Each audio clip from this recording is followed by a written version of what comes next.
Welcome and thank you for joining me today to discuss the school to prison pipeline, points of intervention, a presentation that I am conducting on behalf of the work that myself, Dr. Jamelia Blake, Minor P. Marchbanks, and Anthony Peguero have conducted, as well as other members of our research teams.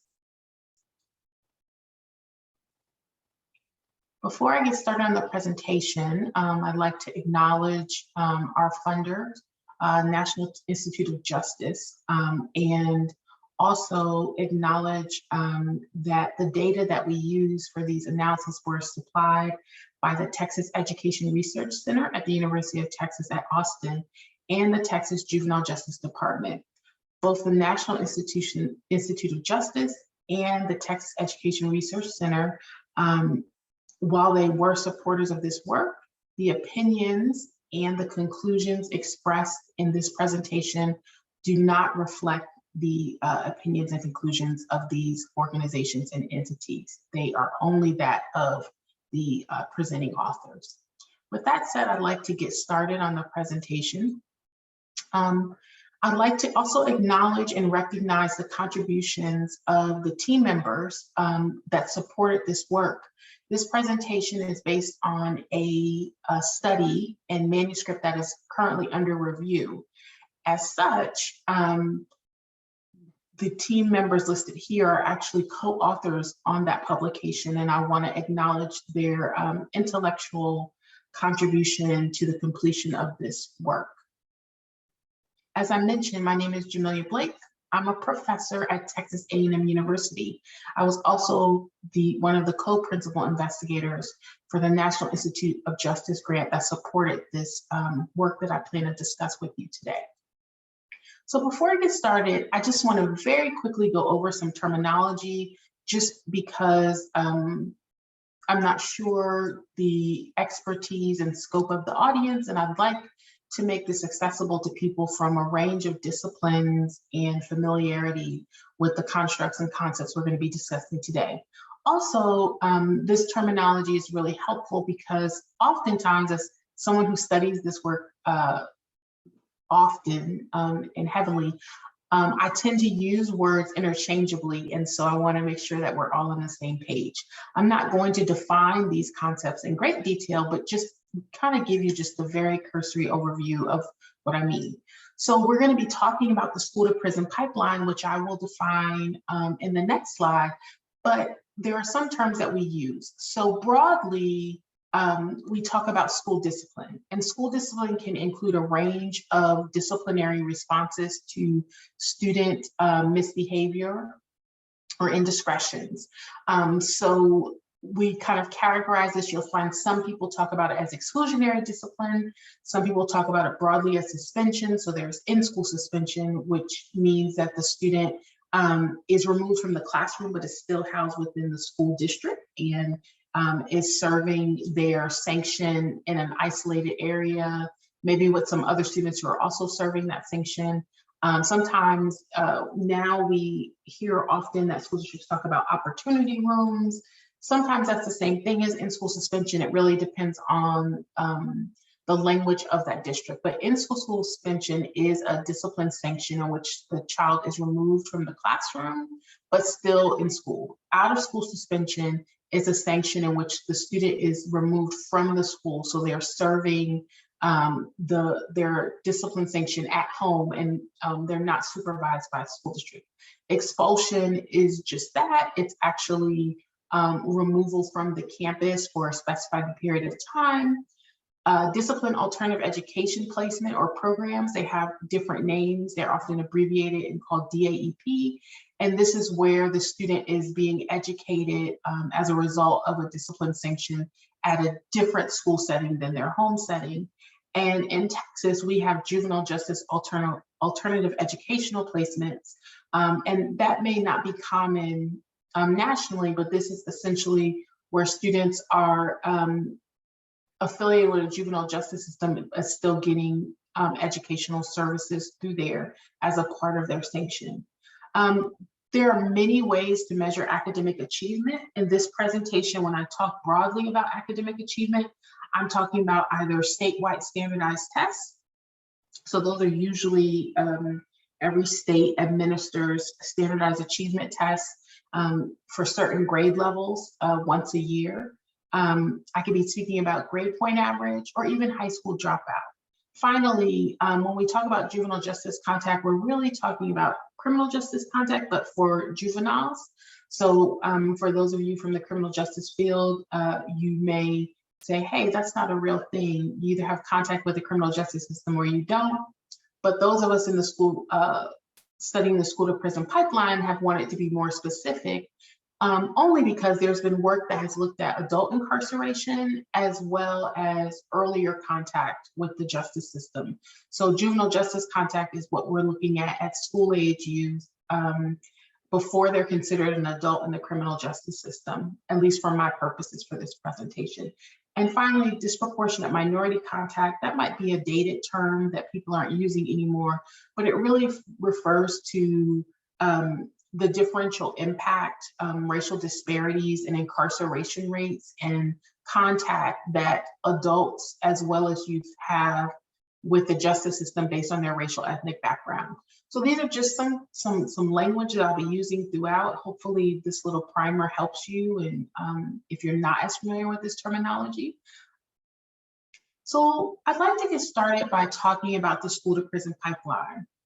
I personally feel at this point that this has been a construct that many people are familiar with, or at least have heard of. And we have been discussing this construct for maybe at least 20 years, if not more. And the school to prison pipeline is really started out as this conceptual theory to explain the overrepresentation of youth, particularly Black, Hispanic, and disabled youth in the juvenile justice system, and making the connection how exclusionary discipline practices such as suspension, expulsion, referrals to the juvenile justice system through school arrest actually contribute to, if not increase, ethnically diverse or minoritized students' contact with the juvenile justice system. So the school to prison pipeline as a construct has been around for a long time, but it has primarily been conceptual.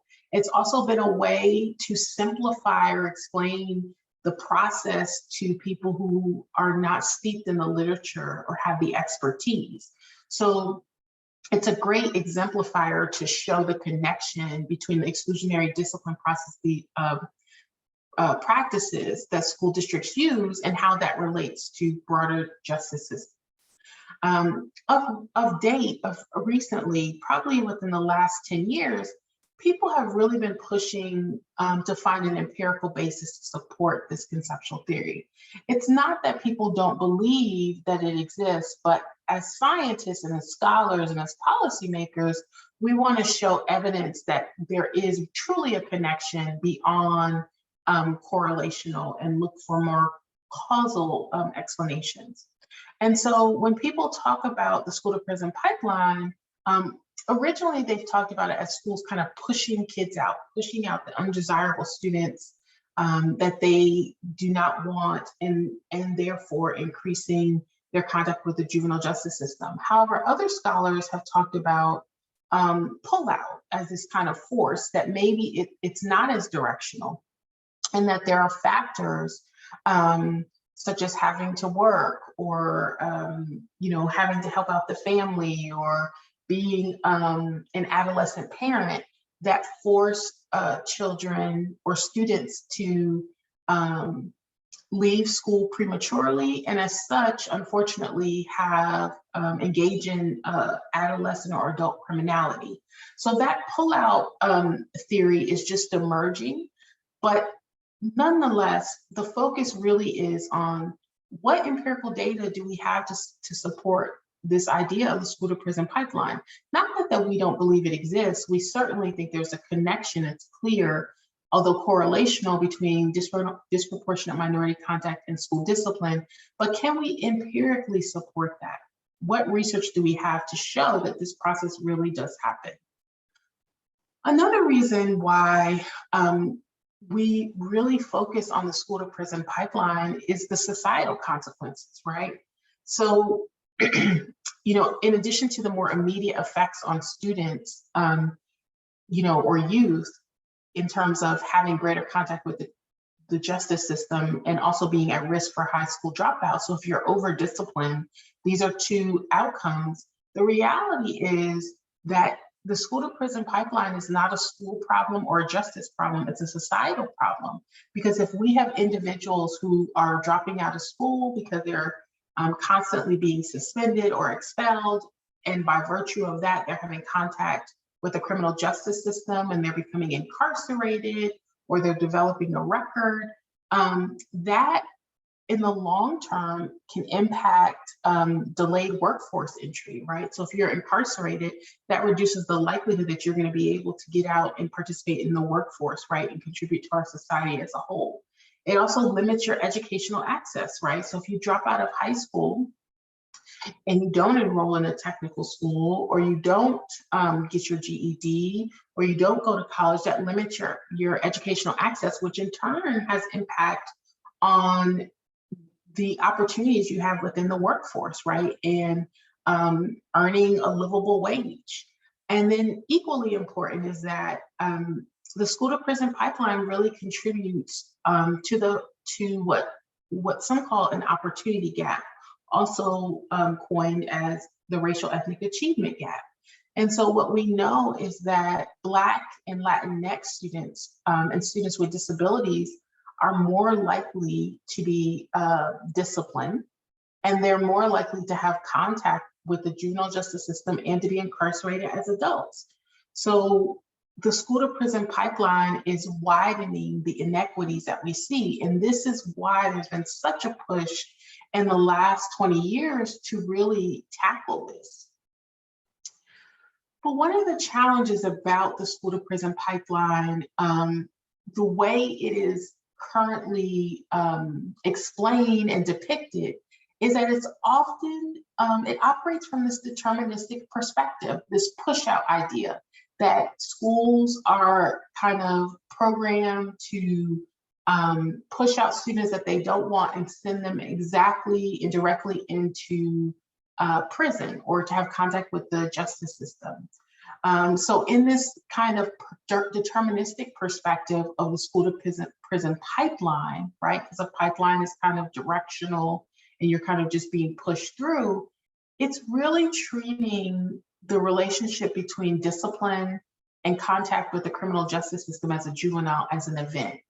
And in this perspective, students are really seen as passive, educators are complicit, and there's an emphasis on push factors as opposed to pull factors as well. And the problem with this is that it's just too simplistic. It's overly simplistic, and it doesn't really reflect the true nature of what happens in schools, right, that get us to this point. And more importantly, it doesn't tell us about the mechanisms underlying the connection between being over-disciplined as a student and then having later risk or probability for contact with the criminal justice system. And what I mean by that, and why mechanisms are important, is because mechanisms help us identify ways to intervene or disrupt cycles. If we don't know how something is happening, only that something is happening, it's difficult to identify ways to disrupt that event from occurring. So I actually have given this a lot of thought for many, many years, and I think that I'm not the only person, but I actually don't think of the school to prison pipeline as this very kind of linear, deterministic, and directional process. I actually think of it as, linear path. I actually consider it to be more of a process with reciprocal relationships, right? So this figure illustrates in a very simplistic view what I mean by a process, right? So what are the factors that predict students' risk for being suspended, or we can say broadly being disciplined, right?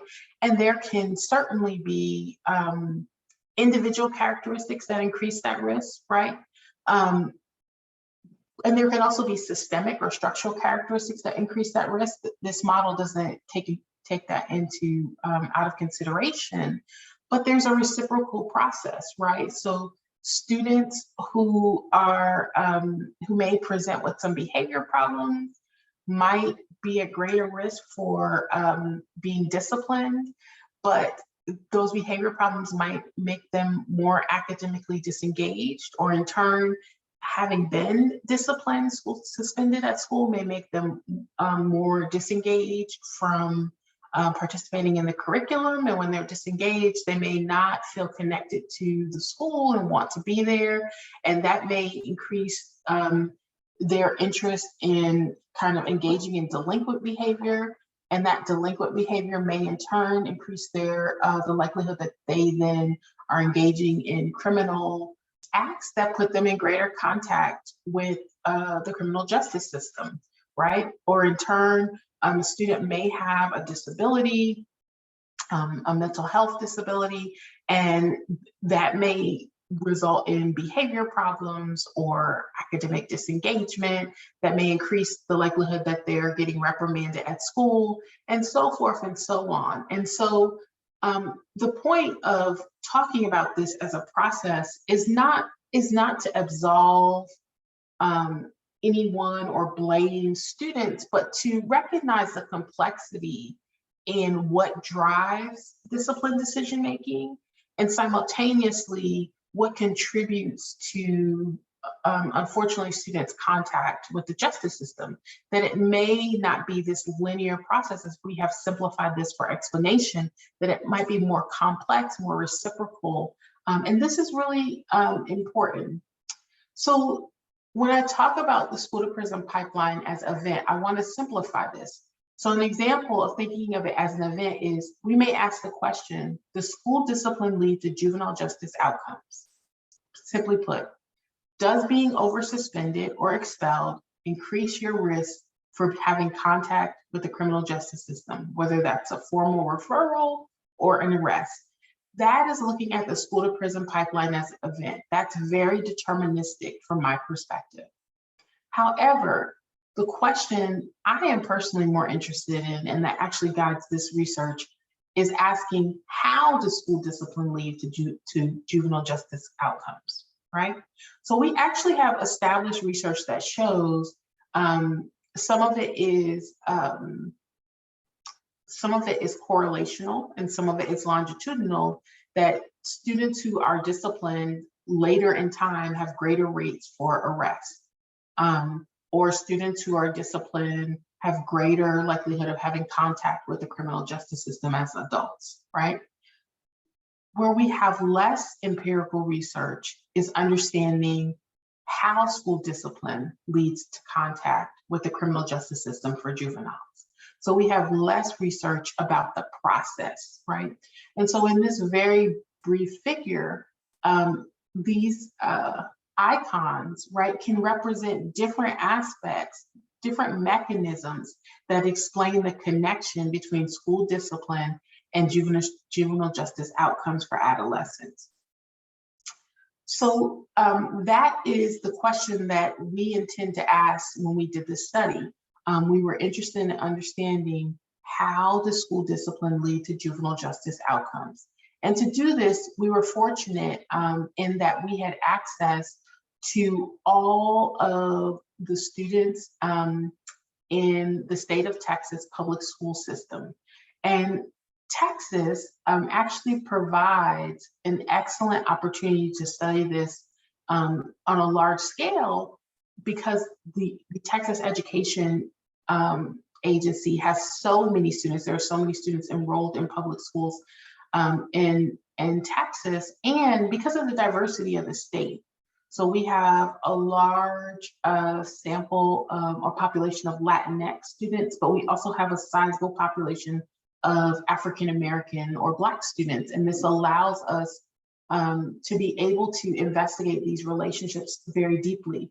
Another benefit to us for doing this project is we had, as I mentioned, through the Texas Education Research Center, we had access to secondary data.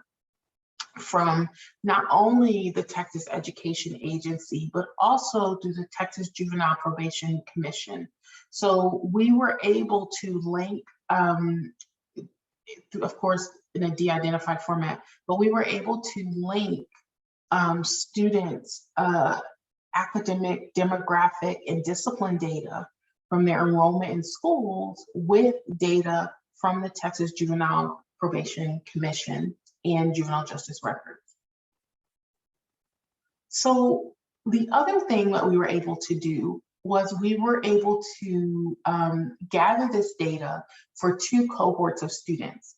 And for this study, what we were interested in doing was following students from 7th grade to 10th grade. So we were interested in examining how school discipline relates to juvenile justice outcomes for 7th graders through their 10th grade year. And the reason that we stopped at 10th grade is because most students are at the age of 15 or 16 in 10th grade. And in Texas, you are considered an adult at 17. So looking at this age range or this grade level range allowed us to capture kids who were still in school and still would be considered having contact with the juvenile justice system. So this is just a conceptual graphic of the question that we intended to answer. How does school discipline lead to juvenile justice contact? So what we did is we controlled for students' socioeconomic status. So these icons in the corner with the money, we control for students' prior academic performance on standardized state tests. And we control for students' prior discipline history. So from kindergarten to 6th grade, we accounted for all those factors. And then we wanted to test if 7th grade discipline was related to 8th grade attendance, and if that in turn impacted students' failure on a standardized test, and if that related to juvenile justice contact. So in essence, what we wanted to understand is if the relationship between 7th grade discipline and 10th grade juvenile justice contact was mediated or could be explained by students' attendance and academic achievement in 8th and 9th grade. So why were we interested in that? Because one of the challenges, one of the reasons why we believe that beyond the social emotional factors, excessive exclusionary discipline has a negative impact on youth is because of loss of instruction, right? So missing days of school. And if you're missing instruction, then it's likely that you're not going to have the academic skill levels that you need to pass certain tests. And it's not being academically successful that we hypothesize results in greater disengagement from school. So not feeling connected, not being invested academically because you've missed too much contact. And that disengagement, which we're kind of using as a proxy, but for academic failure, may increase your risk to have contact with the juvenile justice system because you don't see school as being something that is relevant to what you're doing. And so that takes you further out of school and increases the likelihood that you're having contact with individuals who also are not valuing school and perhaps engaging in delinquent behavior that will increase the probability that you'll have contact with the criminal justice system. So that's the question we wanted to ask. So we wanted to look at the school to prison pipeline as a process. This is what this little icon in the corner is to remind you. We were also interested is if this relationship between 7th grade discipline and 10th grade juvenile justice contact was the same for Black, Latinx, and white students. And the reason this question was important is because we know that there are Black and Latinx students are overrepresented in discipline outcomes, right? They're over suspended, they're over expelled, and they're also overrepresented in having contact with the criminal justice system through all phases, including incarceration. So this follow-up question was really asked to analyze and process if discipline disparities still persisted in this line of questioning. The second question we asked, more so just as a preliminary question, not because it was a primary question of interest. We also tested whether school discipline leads to juvenile justice contact, right? So we also tested the school discipline process as an event, mainly as a comparison, right? To make sure that our model could not be better explained by another model. So kind of an alternative hypothesis, if you will.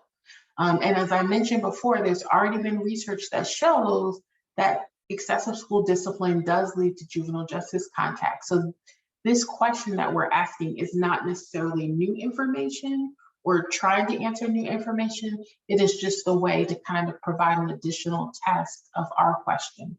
So let's look at this. Very simply, we examine if being disciplined in 7th grade would increase your risk for juvenile justice contact in 8th grade. Similarly, being disciplined in 8th grade, will that increase your risk for juvenile justice contact in 9th grade?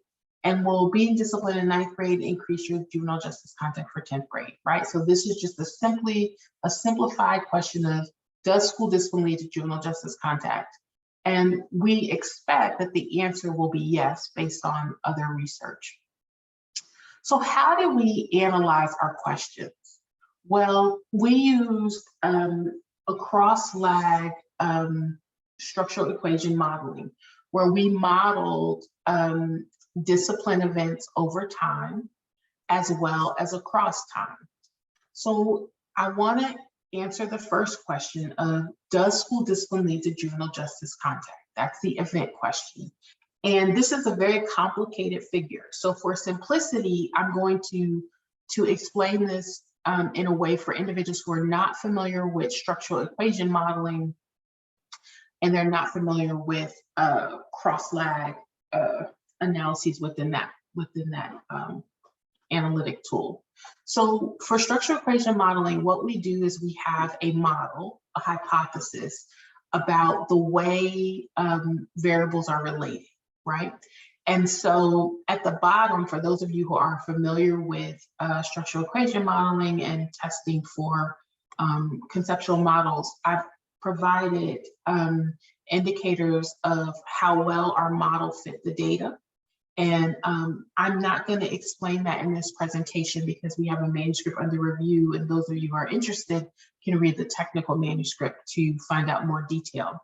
But essentially, the first thing you can see in this figure is that we have measured each of our variables at different grade levels. So we have a variable for 7th grade levels of discipline, 7th grade attendance, 7th grade tax, that is if whether or not a student failed the state standardized achievement test, and 7th grade level, 7th grade juvenile justice contact. So did the student have contact with the juvenile justice system in 7th grade in terms of a formal referral? And you'll see that we have those variables for 8th grade, 9th grade, and 10th grade. What you'll also see is if you look across each row, you'll see horizontal arrows. And what that aspect of the figure is showing is that kids who were disciplined in 7th grade were more likely to be disciplined in 8th grade. And kids who are disciplined in 8th grade were more likely to be disciplined in 9th grade, and so forth and so on. And the numbers over top of the arrow show the magnitude of that association. So the higher the number, for simplicity's sake, they're actually standardized path coefficients, but I don't want to be too technical here. The higher the number, the more likely a student is experiencing that outcome the following year. So if you look horizontally, that's the case for discipline, and that's what we expect, that once you fall into the cycle of discipline, once you start getting suspended, your risk for being suspended again and expelled increases as you progress through your education. If you have challenges attending school, right, you're going to have more difficulties with attendance as you move forward. So that's what those horizontal arrows mean. But to get to our actual question, what we find is that if you look at the yellow box for seventh grade discipline, and the yellow highlighting around eighth grade juvenile justice contact, what you find is that being disciplined in seventh grade does lead to having greater juvenile justice contact in eighth grade. Similarly, if you are disciplined in eighth grade, you're going to have a greater likelihood to have juvenile justice contact in ninth grade. And if you're disciplined in ninth grade over discipline, you're going to have a greater likelihood for juvenile justice contact for 10th grade. So our model supported what we already know, right? That there is a connection between discipline and juvenile justice contact. But our primary question is, how? How is there a connection? What's driving this connection between discipline and juvenile justice contact? What are the mechanisms? Or from a statistical standpoint, are there indirect effects that can better explain why there's a connection between discipline in middle school and juvenile justice contact in high school? So to understand the process, the how, you need to look along the diagonal. And what you'll see, and this is how we tested our primary research question, is we examined if seventh grade discipline was associated with missing more school in eighth grade, and did that result in greater academic failure on standardized tests in ninth grade, and did that in turn predict 10th grade juvenile justice contact? And although the magnitude of these associations are small, they actually are significant, and our indirect effect shows that the relationship between seventh grade discipline and 10th grade juvenile justice contact was mediated or explained by students' attendance in eighth grade and their performance on state standardized tests in ninth grade. So what this tells us is why discipline leads to juvenile justice contact, that it's in part impacted by students' academic performance, their attendance at school, which may be a byproduct of being over-disciplined because you're missing class, but also that attendance or lack of attendance impacts them academically. And although we probably know this as educators intuitively, the importance of doing research is that we can now show this and say this definitively, that we have empirical evidence on the negative and cascading impacts of exclusionary discipline on students' academic performance and engagement in school, and that has significantly negative and long-term impacts on their contact with the justice system if intervention is not possible. So the next question was, does this relationship vary by race, right? So does this process, or does the explanation of attendance and academic achievement, that mediated effect between discipline and juvenile justice contact, is that the same for Black students, white students, and Latinx students? And so the way that we tested this is we did a multiple group structural equation model, where we compared our hypothesized model, which you see in this figure. We compared Black students' scores on this model to white students and Latinx students to see if there were any differences, if the model looked differently for students based on their demographic. And so what we found is that it didn't, which means that, and it shouldn't, right? Which means that the factors that explain the connection between school discipline and juvenile justice contact are the same for Black, white, and Latinx middle school students. So it doesn't differ by race, which is very good when you're thinking about trying to find ways to interrupt this cycle. But there's always a caveat. We also found that Black students had higher discipline and juvenile justice rate over time. So in essence, even though the relationship, the direction, and the connection was the same for Black, white, and Latinx students, there were more Black students who were over disciplined in middle school. There were more Black students who were failing the state standardized tests in ninth grade, at least one component. And there were more Black students that were having contact with the juvenile justice system at 10th grade than there were white and Latinx students. So there's a volume issue that's occurring where Black students are still, even though the process is the same, Black students are still more vulnerable to being inducted or introduced to the school to prison pipeline. So what are the implications for this work? Why does it matter? School attendance and academic failure are critical mechanisms in the school to prison pipeline process, right? They represent points of intervention. Right now, we are at a point in our society, we're actually really at a great point where some districts are engaging in alternative practices to address discipline. They're engaging in proactive strategies to prevent over discipline. Some school districts are banning school suspensions completely, or for certain grade levels, or for certain types of infractions, and that is excellent. And what I would like to add, what this study does is talks about how we can think about school attendance and academic failure as points of intervention in disrupting the school to prison pipeline, right? So we can start at the beginning by changing, of course, the discipline practices that we use in general. But if we are in a setting or an environment where that's not possible, right? How do we then address the issues of attendance and academic failure, right? And the other implication is that Black students were overrepresented, as I mentioned before, across all of the outcomes, right? And what we know is that once students fall in the discipline cycle, it's hard to exit, right?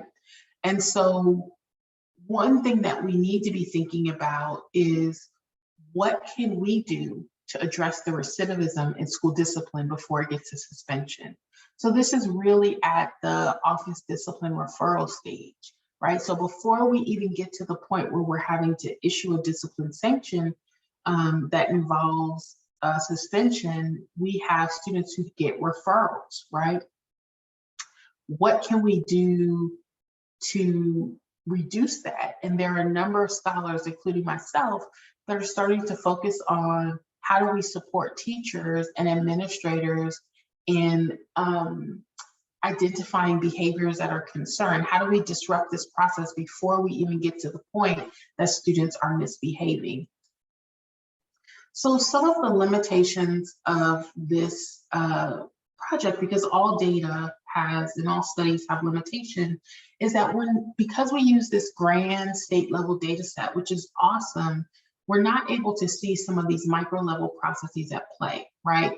So we're using attendance and failure on standardized tests as proxies for more micro level interactions and academic indicators. For example, we don't have a measure of student engagement. We don't know how school climate plays in to this factor. And all of those micro level kind of processes, climate, individual kind of characteristics are important for fully understanding how children move through from the process of being disciplined to unfortunately having greater contact with the justice system, right? We also aren't able to, because it's a state level data set and we're looking at this from a bird's eye view, we're not able to account for additional support services that could interrupt the school discipline process, right? So we don't know what districts are doing to prevent the number of discipline encounters that they're having on their campus. This data set is also dated in the sense that, you know, we started following these cohorts in kindergarten, and now, you know, it's 2014 and we're looking at these outcomes. So it's 2021 now. And so, you know, it's possible that these relationships have changed slightly. And so we need new, more recent data to replicate the model that we have. Another limitation is, what is the best metric for academic failure?